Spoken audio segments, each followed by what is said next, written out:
Kita beralih ke informasi lain, saudara. Satu orang korban gempa bumi di Kabupaten Poso, Sulawesi Tengah meninggal dunia pada Minggu malam. Akibat gempa bermagnitudo 6 ini, 35 orang luka-luka dan 1 orang meninggal dunia.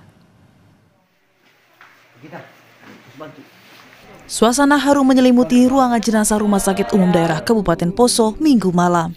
Salah satu korban bencana gempa bumi di Desa Masani, Poso Pesisir Minggu pagi menghembuskan nafas terakhir. Korban bernama Catherine Tande berusia 48 tahun. Catherine merupakan salah satu korban gempa bumi saat sedang beribadah di Gereja Elim, Desa Masani. Jenazah Catherine kemudian dibawa ke Desa Masani menggunakan ambulans dan diantar kerabatnya.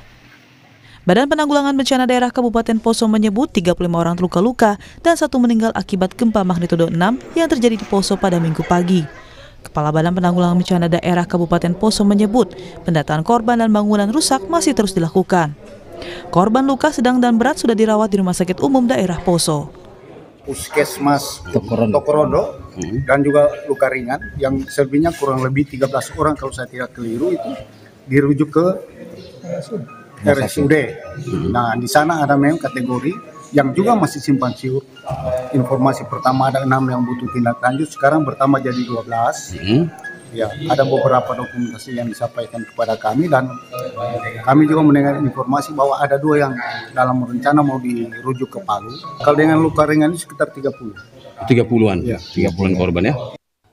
Sementara sebanyak 40 rumah warga di Kabupaten Sarmi, Papua rusak akibat guncangan gempa bermagnitudo 6,4. Pemda Kabupaten Sarmi sudah melakukan pendataan kerusakan dan akan membantu melakukan perbaikan. Dan tindakan yang telah diambil oleh pemerintah daerah, ada bantuan sembako yang diantar langsung oleh Ibu Wakil Bupati Sarmi ke tempat kejadian di posko di mana masyarakat itu ada. Kami sudah mendata rumah warga yang terdampak akan ditindaklanjuti oleh pemerintah daerah. Kalau itu yang bisa rehab, kami rehab kembali. Kalau itu rusak berat, kami bangun kembali. Gempa bermagnitudo 6 terjadi di Poso, Sulawesi Tengah pada Minggu pagi. Data BMKG menyebut pusat gempa berada di darat dengan kedalaman 10 km. Gempa tidak berpotensi tsunami. Gempa juga dirasakan di wilayah Tanah Toraja dan Wajo. Sejumlah bangunan rusak dan 35 orang terluka dan 1 orang meninggal akibat peristiwa ini. Tim Liputan Kompas TV.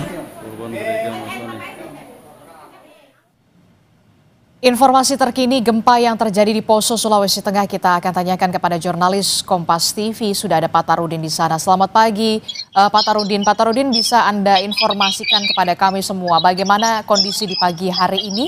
Apakah masih ada gempa susulan ataukah kemudian kondisi sudah mulai kondusif pasca gempa kemarin? Baik, selamat pagi Adisti dan saudara. Setelah guncangan gempa 6,0 di minggu pagi kemarin, gempa susulan terus terjadi hingga subuh tadi, tetapi dengan kekuatan yang berbeda-beda dan semakin mengecil. Adisti. Oke, jadi setelah kemarin ada gempa bermagnitudo 6 begitu ya, masih ada gempa-gempa susulan yang masih skalanya ya, juga masih besar atau kemudian masih berskala kecil? Ada skala 4, ada skala 1 malah. Bagaimana dengan dampak yang terjadi di akibat gempa tersebut? Apakah banyak juga rumah-rumah yang rusak? Bagaimana pendataan dari pemerintah daerah setempat? Dampak dari gempa minggu pagi memang cukup merusak beberapa rumah warga karena memang sebarannya cukup luas. Jadi tidak hanya di satu desa atau di Desa Masani, ada beberapa desa lain yang bertetangga dengan Desa Masani atau di wilayah Kecamatan Poso Pesisir itu terdampak juga. Beberapa dari informasi yang saya peroleh di lapangan bahwa ada beberapa rumah warga memang kondisinya mengalami kerusakan akibat gempa. Oke, Pak Tarudin, tadi Anda menyebutkan memang ada rumah juga yang sudah dilaporkan rusak begitu. Nah, bagaimana dengan kondisi korban luka? Apakah sudah dibawa ke rumah sakit? Dan bagaimana dengan warga yang terdampak di sana? Apakah mereka sudah kembali ke rumah mereka masing-masing ataukah masih berada di posko pengungsian, Pak Tarudin? Ya, untuk korban sejak dari kejadian di minggu pagi kemarin itu langsung dibawa ke rumah sakit dan puskesmas terdekat yang kondisinya memang memerlukan tindakan lebih berat, itu langsung diarahkan ke rumah sakit umum daerah Kabupaten Poso. Untuk kondisi yang ringan atau lecet-lecet itu cukup diarahkan di puskesmas terdekat. Bahkan tim dari Dinas Kesehatan Kabupaten Poso itu melakukan pemeriksaan atau penanganan itu langsung di lokasi kejadian atau di Desa Masani sendiri. Nah, sementara untuk hingga pagi ini korban atau warga yang terdampak gempa dan mengalami luka luka itu masih dirawat di rumah sakit Poso itu sebanyak 35 orang.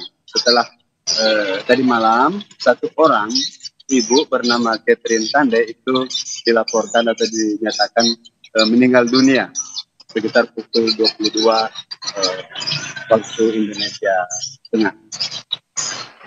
Oke, jadi satu orang tewas, sementara 35 orang lainnya masih menjalani perawatan di rumah sakit akibat gempa yang terjadi di Poso, Sulawesi Tengah di sana. Terakhir, Pak Tarudin, apa langkah penanggulangan dari pemerintah daerah setempat untuk penanganan gempa ini? Ya, tentunya pemerintah daerah Kabupaten Poso akan berkoordinasi dengan pemerintah provinsi dan khususnya melalui Badan Penanggulangan Bencana itu akan berkoordinasi hingga ke tingkat pusat, karena melihat kondisi di lapangan tentu BPBD Kabupaten Poso tidak akan bisa atau mampu menangani sendiri. Itu membutuhkan tambahan atau dukungan supporting dari BNPB. Nah, hingga tadi malam itu BPBD Kabupaten Poso baru sudah mendirikan dua tenda untuk posko mereka di Desa Masani. Sementara untuk kebutuhan tenda, menurut informasi yang terperoleh itu membutuhkan sekitar 200 tenda. Nah, hingga tadi malam itu juga baru satu tenda di Desa Masani di halaman rumah warga yang didirikan. Oke, baik, terima kasih informasinya jurnalis Kompas TV Pak Tarudin melaporkan langsung dari Poso, Sulawesi Tengah. Selamat bertugas kembali.